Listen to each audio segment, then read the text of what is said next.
Mga kapatid, Shema, makinig, magnilay at magsalo tayo sa mga salita ng Diyos.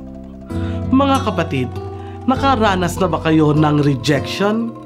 Kapag sinabi natin ang salitang rejection, ito ay ang hindi pagtanggap. Kapag tayo ay nakakaranas ng rejection, pwedeng ito ay galing sa kinabibilangan nating komunidad o kaya naman ay mga grupo, kaibigan at minsan ang rejection ay nangyayari din sa ating pamilya. Kaya mga kapatid, kahit si Jesus ay nakaranas din ng sarili niyang rejection. Rejection mula sa kanyang mga kababayan. Ngayon ay pakinggan natin ang mabuting balita mula sa aklat ni San Marcos, Kabanata 6, Talata 1 hanggang 6. Noong panahong iyon, si Jesus ay nagtungo sa sariling bayan kasama ang kanyang mga alagad. Pagdating ng araw ng pamamahinga, nagturo siya sa sinagoga. Nagtaka ang maraming nakarinig sa kanya at nagtanong, "Saan niya nakuha ang lahat ng iyan? Anong karunungan itong ipinagkaloob sa kanya? Paano siya nakagagawa ng mga kababalaghan? Hindi ba ito ang karpinterong anak ni Maria at kapatid ni Santiago, Jose, Judas at Simon? Dito nakatira ang kanyang mga kapatid na babae, hindi ba?" At siya'y ayaw nilang kilanlin, kaya't sinabi ni Jesus sa kanila, "Ang propeta'y iginagalang ng lahat, liban lamang ng kanyang mga kababayan, mga kamag-anak at mga kasambahay." Hindi siya nakagawa ng anumang kababalaghan doon, maliban sa pagpapatong ng kanyang kamay sa ilang may sakit upang pagalingin ang mga ito. Nagtaka siya sapagkat hindi sila sumampalataya.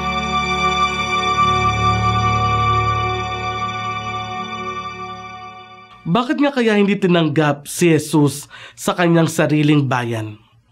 Unang-una, maganda naman ang kanyang intensyon na ibahagi ang salita ng Diyos, mangaral at higit sa lahat, magpagaling sa kanyang mga kababayan. And announce that the time has come when the Lord will save His people. Subalit, nakita natin at narinig sa ating ebanghelyo na ang unang mga nagtanong ay ang kanyang mga kababayan at sinino siya. Kapag sinisino ang mga tao, dito tinatanong ang kanyang identity at ang pinagmulang pamilya. Hindi ba't ito ay anak ni Maria? Hindi ba't ito ay anak ni Jose? At dito makikita natin sino nga ba si Maria at si Jose. Hindi ba't sila ay nanggaling sa mababang uri? Si Maria ay ordinaryong may bahay ni Jose, samantalang si Jose ay isang karpintero. Ibig sabihin, doon pa lamang na-identify na si Jesus na galing sa isang mahirap na pamilya. At ano ang kanyang karapatan na magpahayag, na magturo sa sinagoga? Kaya naman, nalungkot si Jesus at kanyang nasabi, walang propeta ang kinikilala sa kanyang sariling bayan. Kapag sinabi natin ang salitang propeta, ito ay nagpapaalala sa atin ng ating pagiging saksi, na tayo ay tinatawag upang magturo ng pawang katotohanan at higit sa lahat, tayo ay handang mamatay para sa katotohanan at sa ipinaglalaban natin. Si Jesus, pinakita niya sa mga tao ang katotohanan at ang pagiging saksi. Subalit, mas pinili nila ang pinaniniwalaan nilang sa kanilang sarili, ang kanilang opinyon at mga sariling kaalaman. Kaya naman sila ay nagbulag-bulagan sa karunungan at kaalaman na ibinigay ng Diyos sa kanyang anak.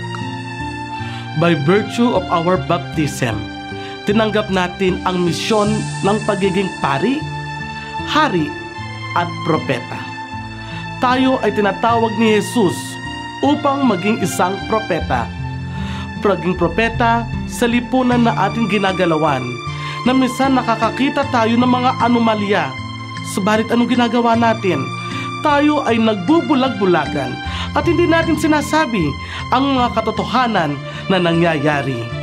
Ganun din naman, tayo ay nakakakita ng mga anomalya, minsan kahit sa ating mga grupo, mga kaibigan o sa pamilya na ating ginagalawan. Tayo ay tinatawag upang maging saksi. Saksi sa mga kamalayang minsan ay naitatago dahil sa mga personal na interes ng mga namumuno kahit sa ating bansa. Kaya naman minsan mga kapatid, mas pinipili natin na itago ang katotohanan at manatiling mangmang sa kaalaman ng pagiging isang propeta. Si Jesus ang ating propeta at saksi na galing sa Diyos, ibinigay ng Diyos upang ituro sa atin ang ganap na kaalaman, kamalayan, lalong-lalo na sa usapin ng pagtanggap, sa usapin ng pagsasabi ng katotohanan sa lipunan na ating ginagalawan, na minsan ay nawawala dahil sa takot, interes at higit sa lahat dahil sa hindi nakikita ang ganap na pagbabago. Tanggapin natin si Jesus sa ating mga puso at higit sa lahat, mamuhay ng may katarungan, kapayapaan at paglilingkod sa ating kapwa. Mga kapatid, ngayon po ay samahan niyo akong manalangin sa Panginoon para sa ganap na pagkakapantay-pantay, pagkakaisa at higit sa lahat para sa ating pagiging propeta. Ama naming makapangyarihan at punong-puno ng pagmamahal, nagpapasalamat po kami na sa pamamagitan mo ay iyong inialay ang aming Panginoong Jesucristo upang maging modelo ng ganap na pagiging saksi, ng pagsasabi ng katotohanan at higit sa lahat ng aming pagiging propeta. Nawa ay turuan mo kami na katulad ni Jesus ay maging propeta sa aming panahon, magsabi ng totoo sa lahat ng oras at panahon, maging saksi sa kapayapaan, sa katarungan, lalong-lalo na sa hindi pagkakapantay-pantay. Nawa ay maging modelo namin siya upang ang lahat ay lumakad sa landas ng kabanalan, kabutihan at hindi pagsisino ng mga tao sa bawat isa sa aming ginagalawan. Nawa, Panginoon, patuloy mo kaming hipuin at ang iyong landas, landas ng kabanalan, ang maghari sa aming mga puso. Amen. Mga kapatid, atin na napagnilayan ang salita ng Diyos. Ako po si Father Eric S. Olyage, OFM, Guardian ng Our Lady of the Abandoned Parish sa Santa Ana, Manila, na nagsasabing, huwag lamang tayong mga tagapakinig ng salita ng Diyos. Isabuhay at ibahagi ito sa ating kapwa.